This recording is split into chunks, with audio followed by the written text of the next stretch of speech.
Bonjour à toutes et à tous. Tout d'abord, cette triste nouvelle qui nous vient du Mali avec le décès de l'ancien président Amadou Toumani Touré, qui était président du Mali de 2002 à 2012. Il était âgé de 72 ans. Mais Chérif, il était président avant cela. Et je pense que quand même le Mali qui perd... en président, je pense que c'est la deuxième fois que cela arrive cette année, et puis l'Afrique également qui perd un grand homme. C'est une triste nouvelle, Amadou Toumani Touré, comme tu l'as dit, Diao, étant donné qu'il avait renversé Moussa Traoré, qui est décédé il n'y a même pas 2 mois. Donc, il avait même assisté aux obsèques de Moussa Traoré, le président Amadou Toumani Touré, qui a été général de l'armée. Donc, à la fin, c'est en 1992, il avait renversé l'autre, là, Moussa Traoré, avant quand même de céder le pouvoir. Il est revenu démocratiquement en 2002. Il a été élu en 2002. Ironie du sort, ils sont partis en l'espace de 3 mois. De 3 mois. Donc, c'est en 2002 qu'il a été élu démocratiquement jusqu'en 2012. Lui aussi renversé par le capitaine Sanogo. À l'époque, tu te rappelles même, c'est le Sénégal qu'il avait accueilli ici. Il avait vécu en exil, ici aux Almadies, à côté de chez nous. Il avait même été exfiltré par le GIGN lorsque le président Macky Sall donc accédé au pouvoir. Il a vécu ici, il est rentré l'année dernière au Mali jusqu'à sa mort. Donc c'est une triste nouvelle. Voilà, triste nouvelle, le Mali endeuillé, de même que le Sénégal, toute l'Afrique, vous l'avez dit. Il a passé une bonne partie de sa vie ici au Sénégal. Donc toutes nos condoléances au peuple malien. Certainement nous y reviendrons durant nos éditions de la journée et dans la deuxième partie également de ce magazine. Nous parlons politique à présent. Il n'y a pas de bataille de succession au sein du Parti socialiste. Aucun conflit ou clivage, précise Alpha Bailagé, cadre du Parti socialiste. Pour le coordonnateur de Vision socialiste, le renouvellement des instances du parti demandé par Serigne Mbaye Thiam est tout à fait normal car il est régi par les textes du parti. Aminata Mbengue Ndiaye l'a bien compris, ajoute-t-il. Je vous propose de l'écouter, des propos recueillis par Mohamed Samb. La discussion que nous avons eue avec la présidente ne laisse pas transparaître en fait une certaine dissension forte. Elle a clairement indiqué qu'elle n'avait aucune difficulté à organiser les renouvellements, mais qu'il ne faut pas un peu escamoter les différentes étapes, parce que les renouvellements sont une procédure encadrée par les textes du parti. Ce qui est intéressant, c'est que vraiment dans sa communication, nous n'avons pas perçu en fait de dissension ou d'animosité envers qui que ce soit. Elle a parlé en rassembleur, elle a parlé pour l'unité, que le rassemblement, et je pense que vous verrez sous peu que cette question est forcément derrière. L'association Ande Diapalante de TFS estime que l'immigration clandestine a fait beaucoup plus de victimes que la pandémie du coronavirus au Sénégal et demande aux autorités de prendre des dispositions comme celles prises dans la lutte contre la pandémie. D'ailleurs, des associations de Mbour ont décidé de surveiller les quais d'embarquement pour empêcher tout départ à partir de Mbour. Explication dans cette correspondance signée Abdourahmane Diallo et Mamadou Gueye. Cheikh Singay est le président de l'association Ande Diapalante de TFS. Cette association continue à dénoncer l'immigration clandestine. La pandémie du coronavirus a tué 326 personnes en 7 mois. Le phénomène de l'immigration clandestine en a tué près de 500 en moins de 3 mois. Ce qui veut dire qu'il faut renforcer la sensibilisation, comme nous l'avons fait avec le coronavirus. Il faut que l'État prenne les mêmes dispositions pour renforcer la sensibilisation au niveau de ces jeunes. Une cinquantaine de jeunes de TFS ont récemment perdu la vie en mer. Le président du conseil départemental de Mbour et membre de l'association Ande Diapalante de TFS rassure. Parler aussi aux parents pour qu'ils comprennent que ils ont aussi un devoir de surveillance envers ces enfants-là. Ils doivent les rassurer, leur montrer de l'amour, que même s'ils n'ont pas de travail, ils font partie de ce socle familial. Et ils comptent sur eux. Et ce n'est pas la peine d'aller se jeter dans la gueule du loup en voulant réussir par tous les moyens. Aussi, parler à l'État, à son excellence le président Macky Sall, qui est en train de poser des actes dans le but de trouver des emplois pour ces jeunes, de leur trouver des formations qualifiantes aussi, pour qu'ils puissent rester ici et avoir un travail décent. L'association And Diapalante de Tefes a réuni tous les enfants du quartier pour faire un set-setal et sensibiliser contre l'immigration clandestine. Nous allons parler hier dans cette émission des divergences entre la direction du groupe scolaire Dior et les parents d'élèves qui refusent de payer les 3 dernières échéances de 2019-2020 pour cause de crise sanitaire qui a contraint les élèves à des vacances obligatoires. Une attitude que refute la direction de cet établissement. Les parents d'élèves, de leur côté, comptent organiser un grand rassemblement devant l'école le jour de l'ouverture. Reportage signé Cherdiop et Diafaraba. La Covid-19 et ses conséquences qui se font sentir dans beaucoup de secteurs, comme dans le milieu scolaire, à l'image de ces parents d'élèves du groupe scolaire Dior. Surpris par la crise sanitaire et sociale, ils refusent de payer les 3 dernières échéances de 2019-2020. Elle dit que c'est un contrat, mais un contrat, ça lie deux entités. Si une personne ne respecte pas nous, on l'a donné à nos enfants pour qu'ils les apprennent. Les enfants n'ont pas appris. Donc, pourquoi on paye? La rentrant que le 12, on demande à tous les parents d'élèves de venir inscrire leurs enfants à l'école Dior. La direction de cet établissement n'exclut pas une négociation. Elle précise qu'il s'agit d'un contrat entre école et parents d'élèves qu'il faut respecter. On leur avait dit, avant l'inscription, vous allez payer le retard. Mais maintenant, ce n'est plus la même chose. Quand on est sorti de ce protocole, on nous a demandé peut-être aux parents de payer pour 1 mois. Admettons le mois de mars. Ceux qui ont payé le mois de mars, ils vont payer le mois de mai. Maintenant, et inscrire l'enfant. Ce qui reste à payer, le reliquat, on peut vous faire ça en moratoire. La propagation rapide du coronavirus avait poussé les établissements scolaires à cesser les enseignements. Une décision qui n'est pas sans conséquences. On a fait une délégation pour aller la voir, parce qu'on a eu des échos dans les écoles privées. Il y en a certains qui ont envoyé des cours à leurs enfants. Il y en a certains qui font des cours en ligne, donc pourquoi pas elles? Mais je vais vous dire une chose sur les cours à distance. Les cours sont des cours interactifs. Ceux qui ont fait des trucs en ligne, ils ont donné des exercices à faire à leurs enfants, aux élèves. Mais ils ne leur ont pas donné des leçons, parce que la leçon, elle est interactive. Tu poses la question à l'enfant, l'enfant te répond. Groupe scolaire Dior et parents d'élèves de cet établissement, des acteurs complémentaires qui auront besoin d'une bonne médiation.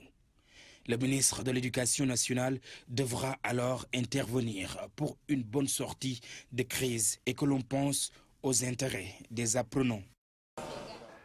Parlons de lutte à présent avec la nouvelle équipe du CNG qui a été installée. Le ministre des Sports appelle à l'union des acteurs pour relancer la lutte sénégalaise. L'équipe d'Ibrahim Hassen va faire un mandat de 2 ans renouvelable. On voit cela dans cet élément signé Habib Faye et Modou Diop. Le ministre des Sports qui installe officiellement la nouvelle équipe dirigeante du CNG de lutte. Je vous installe, Monsieur le Président Ibrahim Hassen. L'acte posé, Matarba rappelle aux membres du bureau leur mission essentielle. Le comité national de gestion de la lutte, comme on l'a dit tout à l'heure, a pour mission d'organiser, de développer et même de promouvoir la lutte, la pratique de la lutte sous toutes ses formes, en particulier la lutte olympique sur toute l'étendue du territoire national. Aussitôt installé dans ses nouvelles fonctions, le comité national de gestion de la lutte fait un appel à l'appui, à l'organisation des programmes de façon régulière en relation avec les promoteurs et les annonceurs. L'inscription définitive de la lutte produits sportifs culturels et touristiques dans le projet de faire du Sénégal une société émergente à l'horizon 2035. Ainsi débute un mandat de 2 ans pour Ibrahim Hassen et son équipe. Le chantier va consister à moderniser et relancer la lutte sénégalaise. Et puis Sénégal-Guinée-Bissau, première manche, c'est demain. En attendant d'avoir le groupe au complet, l'équipe nationale de football s'est entraînée au stade Lat Dior de Thiès, une première séance avec seulement 9 joueurs sélectionnés, une liste des Lions remaniée avec 5 joueurs blessés et remplacés, nous dit Chir Salibou Diarra. Seuls les 9 lions déjà présents au Sénégal depuis dimanche ont pris part à la première séance d'entraînement de l'équipe nationale à Thiès. Parmi eux, le nouveau venu Moustapha Nam, qui appréhende bien la concurrence au sein de la tanière. J'ai pris le vol avec d'autres joueurs, des anciens qui ont l'habitude d'être là, qui sont très, très sympas, accueillants. Donc, je n'ai pas eu de problème d'adaptation. On était tous ensemble. Ils m'ont bien accueilli. Donc, je crois que c'est ce qui fait la force du groupe. Moi, je suis en concurrence tous les jours. Elle fait partie du football. Donc, je suis prêt à tout. Donc, la concurrence, elle est saine. Après, je suis à disposition du coach et de son staff. On fait le maximum. On a tous le même objectif, c'est de bien défendre les couleurs nationales. Pour la double confrontation face à la Guinée-Bissau, le sélectionneur va devoir se passer de 5 jours de sa liste initiale, dont les cadres Gana Gueye et Saliou Ciss. Toutefois, la confiance est encore de mise pour réussir un carton plein. Si chacun apporte ce qu'il a appris dans son club et voilà, essayer d'être un groupe, j'espère qu'on va gagner le match. Notre objectif, c'est de gagner ici et d'essayer de gagner là-bas pour être à la tête. La préparation de l'équipe nationale du Sénégal se poursuit mardi avec une séance d'entraînement et une conférence de presse. La rencontre aller face à la Guinée-Bissau, c'est mercredi à 16h au stade Lat Dior de Thiès. L'actualité internationale, c'est sans surprise que le Conseil constitutionnel a confirmé, selon dit, la victoire au premier tour de l'élection présidentielle d'Alassane Ouattara. Le président sortant entame un troisième mandat controversé, a recueilli 94,27% des voix. Il a appelé son principal opposant, Ricon Bélier, au dialogue. Je vous propose des manifestations après la publication de ces résultats ont fait au moins 6 morts en Côte d'Ivoire. Aux États-Unis, le président élu s'attaque au dossier brûlant avant sa prise de fonction. Joe Biden va mettre en place une cellule d'urgence composée d'une dizaine d'experts. La Covid-19, il figure en bonne place dans ce programme. Pape Faragning. Les nouveaux cas atteignent chaque jour des records. De dimanche, le pays a enregistré plus de 100 000 contaminations pour la 3e journée consécutive. Les États-Unis comptent plus de 10 millions de cas aujourd'hui.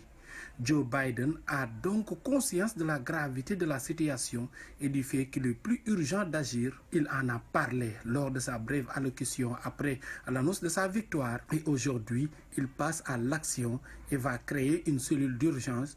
Une dizaine d'experts vont être chargés d'établir un plan qui doit être opérationnel dès l'investiture de Joe Biden le 20 janvier prochain. L'équipe du président élu a également mis en ligne un site internet baptisé Build Back Better, c'est-à-dire reconstruire en mieux. Là, on trouve les détails de son programme pour ses premiers jours au pouvoir avec ses 4 principales priorités. Le Covid-19, bien sûr, mais aussi l'économie, la justice sociale et raciale et le climat. À ce jour, Joe Biden se préparait à signer des décrets dès le premier jour pour inverser des décisions prises par Donald Trump. Il devrait par exemple signer le retour des États-Unis au sein de l'accord de Paris sur le climat, ainsi qu'au sein de l'Organisation mondiale de la santé. Autant de perspectives qui vont déplaire au président sortant qui persiste toujours dans son refus de reconnaître sa défaite. Donald Trump continue à affirmer qu'il a gagné et qu'il y a eu des fraudes. Son avocat Rudy Giuliani a fait savoir que l'équipe de Donald Trump allait déposer 4 à 5 recours en justice d'ici la fin de la semaine. Des recours qui, selon les experts, ont très peu de chances d'aboutir, étant donné l'absence de preuves étayant les accusations d'irrégularité.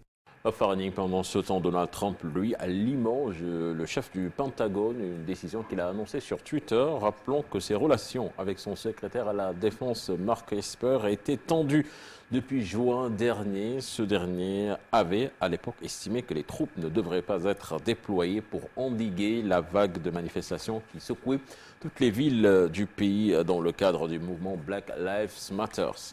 Lueur d'espoir, beaucoup d'espoir même avec cette bonne nouvelle qui vient des laboratoires de Pfizer et BioNTech. Le directeur général de Pfizer annonce un vaccin efficace à 90% contre le coronavirus après l'essai de la phase 3. On voit cela avec Fatimata Touré. Après près de 10 mois de lutte contre la pandémie de la Covid-19, Pfizer, USA et BioNTech, Allemagne, affirment avoir trouvé le vaccin tant attendu. L'efficacité du vaccin est estimée à 90% selon l'essai à grande échelle de la phase 3 en cours. Le président directeur général de Pfizer déclare que cette découverte représente un pas en avant significatif pour le monde dans la bataille contre la Covid-19. Pour l'heure, sur la base de projections, Pfizer prévoit de fournir 50 millions de doses de vaccins dans le monde en 2020. Et jusqu'à 1,3 milliard de doses de vaccins. Dans beaucoup de pays, en Europe et aux États-Unis, par exemple, le taux de contamination a atteint des niveaux records avec plus d'1 million de morts.